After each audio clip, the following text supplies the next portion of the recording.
कुमकुम भरे कदमों से माता रानी आए आपके द्वार, खुशियां मिले आप सभी को अपार। दोस्तों, देवी भगवती की कृपा आप सबके ऊपर सदैव यूं ही बनी रहे। माँ सदैव आपकी रक्षा करे। आज हम इस वीडियो में सुनेंगे देवी दुर्गा कवच का पाठ। तो पाठ को पूरा जरूर सुनिएगा। इस पाठ से शरीर के समस्त अंगों की रक्षा होती है। ये पाठ महामारी से बचाव की शक्ति देता है। ये पाठ संपूर्ण आरोग्य का शुभ वरदान देता है।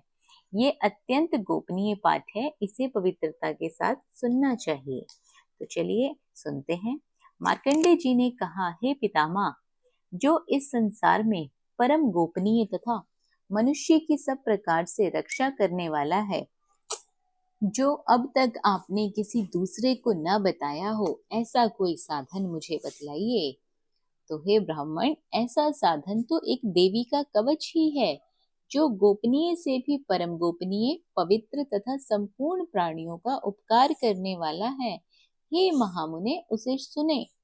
प्रथम नाम शैलपुत्री है, दूसरी मूर्ति का नाम ब्रह्मचारिणी, तीसरा स्वरूप चंद्रघंटा के नाम से प्रसिद्ध है, चौथी मूर्ति को कुष्मांडा कहते हैं, पांचवी दुर्गा का नाम स्कंद माता है, देवी के छठे रूप को कात्यायनी कहते हैं, सातवां कालरात्रि है और आठवां स्वरूप महागौरी के नाम से प्रसिद्ध है। नवा दुर्गा का नाम सिद्धिदात्री है। ये सब नाम सर्वज्ञ महात्मा वेद भगवान के द्वारा ही प्रतिपादित हुए हैं। ये सब नाम सर्वज्ञ महात्मा वेद भगवान के द्वारा ही प्रतिपादित हुए हैं। जो मनुष्य अग्नि में जल रहा हो, रणभूमि में शत्रुओं से घिर गया हो, विषम संकट में फंस गया हो तथा इस प्रकार भय से आतुर होकर जो भगवती दुर्गा की शरण में प्राप्त हुए हों, उनका कभी कोई अमंगल नहीं होता है। युद्ध समय पर संकट में पड़ने पर भी उनके सिर पर कोई विपत्ति दिखाई नहीं देती, उनके शोक दुख और भय की प्राप्ति नहीं होती। जिन्होंने भक्ति पूर्वक देवी का स्मरण किया है, उनका निश्चय ही अभुदय होगा। हे देवेश्वरी, जो तुम्हारा चिंतन करते हैं, उनकी तुम निसंदेह रक्षा करती हो।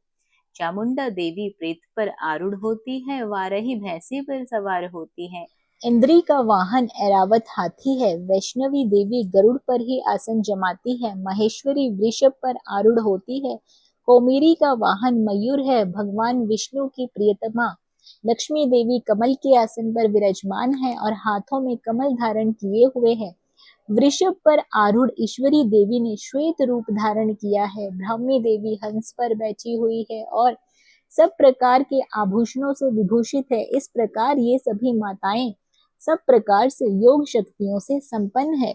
इनके सिवा और भी बहुत सी देवियां हैं, जो अनेक प्रकार के आभूषणों की शोभा से युक्त तथा नाना प्रकार के रत्नों से सुशोभित है। ये संपूर्ण देवियां क्रोध से भरी हुई हैं और भक्तों की रक्षा के लिए रथ पर बैठी दिखाई देती हैं। ये शंख चक्र गदा शक्ति हल और मुसल खेटक और तोमर परशु पाश कुंत त्रिशूल एवं उत्तम शंखनाद अस्त्र शस्त्र हाथों में धारण किए हुए हैं। दैत्यों के शरीर का नाश करना, भक्तों को अभयदान देना और देवताओं का कल्याण करना, यही उनके शस्त्र धारण करने का उद्देश्य है। महान रौद्र रूप, अत्यंत घोर पराक्रम, महान बल और महान उत्साह देने वाली देवी, तुम महान भय का नाश करने वाली हो। तुम्हें मेरा बारंबार नमस्कार है। तुम्हारी ओर देखना भी कठिन है। शत्रुओं का भय बढ़ा देने वाली जगदम्बिका, मेरी रक्षा करो। पूर्व दिशा में इंद्री, मेरी रक्षा करो। अग्नि कोण में अग्नि शक्ति, दक्षिण दिशा में वाराही और नृत्य कोण में खड्गधारिणी, मेरी रक्षा करो।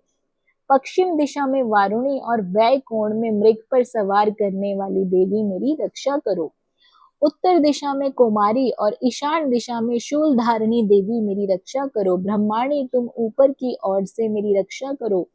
वैष्णवी देवी, नीचे की ओर से मेरी रक्षा करो। इसी प्रकार शव को अपना वाहन बनाने वाली चामुंडा देवी, दशों दिशाओं में मेरी रक्षा करो। जय आगे से, विजया पीछे से और से मेरी रक्षा करो। वाम भाग में अजिता और दक्षिण भाग में अपराजिता, मेरी रक्षा करो। उद्योतनी शिखा की रक्षा करे। उमा मेरे मस्तक पर विराजमान होकर रक्षा करे। ललाट में मालाधारी रक्षा करे। यशस्विनी देवी मेरे भौहों का संरक्षण करे। बाहों के मध्य भाग में त्रिनेत्रा और नथनों की यमघंटा रक्षा करे। दोनों के नेत्रों के महाभाग में शंखनी और कानों में द्वारवासिनी रक्षा करे। कालिका देवी कपलों की तथा भगवती शंकरी कानों के मूल भाग की रक्षा करे। नासिका में सुगंधा और ऊपर के ओंठ में चर्चिका देवी रक्षा करे। नीचे के ओंठ में अमृत कला और जीवा में सरस्वती रक्षा करे। कुमारी दांतों की और चंडिका कंठ प्रदेश की रक्षा करे। चित्र घंटा चकले की घंटी की और महामाया तालू में रहकर रक्षा करे। कामाक्षी ठोडी की और सर्वमंगला मेरी वाणी की रक्षा करे। भद्रकाली ग्रीवा में और धनुर्धारी पृष्ठ वंश में रहकर रक्षा करे। कंठ के बाहरी भाग में नील ग्रीवा और कंठ के नली में नलकुमारी रक्षा करे। दोनों कंधों में खड़गिनी और मेरी दोनों भुजाओं में वज्रधारिणी रक्षा करे। दोनों हाथों में दंडनी और उंगलियों में अंबिका रक्षा करे। महादेवी दोनों स्तनों और शुक विषानाशिनी मन की रक्षा करे। ललिता देवी हृदय में और शूल धारिणी उदर में रहकर रक्षा करे। नाभि में कामिनी और गुदा भाग की गुदेश्वरी रक्षा करे। पूतना और कामिका लिंग की और महिषावाहिनी गुदा की रक्षा करे।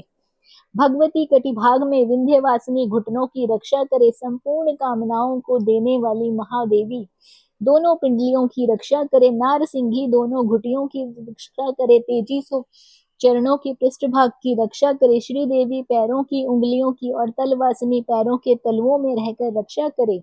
अपनी दाढ़ों के कारण भयंकर दिखाई देने वाली दृष्ट कराली देवी नखों की और ऊर्ध्वकेशिनी देवी केशों की रक्षा करे।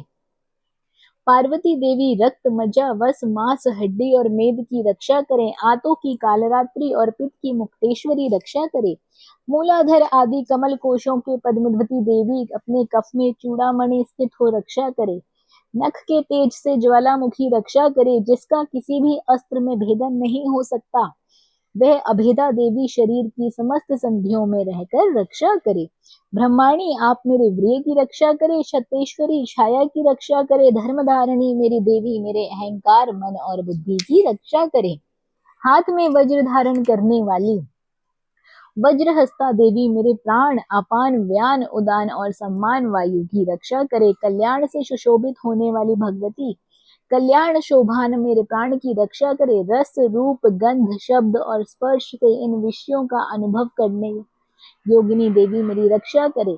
सतगुण रजोगुण और तमोगुण की रक्षा करे। सदा नारायणी देवी मेरी रक्षा करे। वाराही आयु की रक्षा करे। वैष्णवी धर्म की रक्षा करे। चक्रणी देवी यश कीर्ति लक्ष्मी धन और विद्या की रक्षा करे।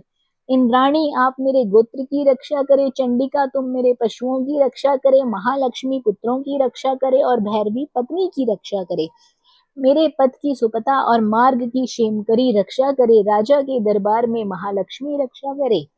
सब और व्यापक रहने वाली विजय देवी संपूर्ण भयों से मेरी रक्षा करे। देवी जो स्थान कवच में नहीं रह गया है अतएव राक्षस रहित है, वे सब तुम्हारे द्वारा सुरक्षित हों, क्योंकि तुम विजयशालिनी और पापनाशिनी हो। यदि अपने शरीर का भला चाहे तो मनुष्य बिना कवच के कहीं एक पग भी ना जाए। कवच का पाठ करके ही यात्रा करे। कवच के द्वारा सब ओर से सुरक्षित मनुष्य जहां जहां भी जाता है वहां वहां उसे धन लाभ होता है तथा संपूर्ण कामनाओं को सिद्ध करने वाली विजय की प्राप्ति होती है। वह जिस जिस अभिष्ट वस्तु का चिंतन करता है उसको निश्चय ही प्राप्त कर लेता है। वह पुरुष इस पृथ्वी पर तुलना रहित महान ऐश्वर्य का भागी होता है। कवच से सुरक्षित मनुष्य निर्भय हो जाता है। युद्ध में उसकी कभी पराजय नहीं होती। तीनों लोकों में वह पूजनीय होता है। देवी का यह कवच देवताओं के लिए भी दुर्लभ है। जो प्रतिदिन नियम पूर्वक तीनों संध्याओं के समय श्रद्धा के साथ इसका पाठ करता है उसे देवी कला प्राप्त होती है। वह तीनों लोकों में कहीं से भी पराजित नहीं होता। इतना ही नहीं, वह अप्रत्यु मृत्यु से रहित 100 और अधिक वर्षों तक जीता है। मकरी चेचक और कोड़ आदि संपूर्ण व्याधियां नष्ट हो जाती हैं। कनेर भाग अफीम धतूरे आदि का स्थवर विष सांप बिच्छू आदि के काटने से भी उसे कुछ नहीं होता है, उनका कोई असर नहीं होता। इस पृथ्वी पर मारण मोहन आदि जितने अभिचारिक प्रयोग होते हैं तथा इस प्रकार जितने यंत्र तंत्र मंत्र होते हैं वे सब इस कवच को हृदय में धारण कर लेने पर मनुष्य को देखते ही नष्ट हो जाते हैं। ये ही नहीं, पृथ्वी पर विचरने वाले ग्राम देवता, आकाशचारी देव विशेष, जल के संबंध से प्रकट होने वाले गण, उपदेश मात्र से सिद्ध होने वाले निम्न कोटि के देवता, अपने जन्म के साथ प्रकट होने वाले देवता, कुल देवता, माल, डाकनी, शाकनी, अंतरिक्ष में विचरने वाली अत्यंत बलवती भयानक डाकनियां, ग्रह, भूत, पिशाच, यंत्र, गंधर्व, राक्षस, ब्रह्म राक्षस, बेताल, कुष्मांड, भैरव आदि अनिष्ट कारक देवता भी हृदय में कवच धारण किए रहने पर उस मनुष्य को देखते ही भाग जाते हैं। कवचधारी पुरुष को राजा से सम्मान वृद्धि मिलती है। ये कवच मनुष्य के तेज की वृद्धि करने वाला है, उत्तम है। कवच का पाठ करने वाला पुरुष अपनी कीर्ति से विभूषित भूतल पर अपने सुयश साथ साथ वृद्धि को प्राप्त होता है। जो पहले कवच का पाठ करके उसके बाद क्षति चंडिका का पाठ करता है, उसकी जब तक वन, पर्वत और कानों सहित पृथ्वी पर टिकी रहती है, जब तक यहाँ पुत्र पौत्र आदि संतान परंपरा बनी रहती है, फिर देह का अंत होने पर पुरुष भगवती महामाया के प्रसाद से उस नित्य ब्रह्म पद को प्राप्त होता है। जो देवताओं के लिए दुर्लभ है, वह सुंदर दिव्य धारण रूप करता है और कल्याणमय शिव के साथ आनंद का भागी होता है। जय माता, जय माँ भगवती। दोस्तों, ये था माता का दिव्य कवच। आशा करती हूँ ये आप लोगों को जरूर पसंद आया होगा और माँ दुर्गा की कृपा, माँ भगवती की कृपा आपके ऊपर, आपके घर परिवार के ऊपर सदैव बनी रहेगी। श्री दुर्गा सप्तशती के पाठ को सुनने के साथ साथ माँ के इस कवच को सुनना भी पुण्य फलदायी होता है, मनोकामनाओं की पूर्ति होती है, रोग दोष दूर रहते हैं। आशा करती हूँ ये जानकारी आप लोगों को जरूर पसंद आई होगी। कमेंट बॉक्स में एक बार जय माता दी जरूर लिखें। चैनल पर पहली बार आए हैं तो सब्सक्राइब करना बिल्कुल ना भूलिए। साथ ही बेल आइकन के बटन को दबा के नोटिफिकेशन बेल को ऑन कर लीजिए ताकि हमारे आने वाली वीडियोस की नोटिफिकेशन आपके पास समय समय पर पहुंच सके। बने रहिए आपके अपने YouTube चैनल अंकित वास्तु ज्ञान में। धन्यवाद।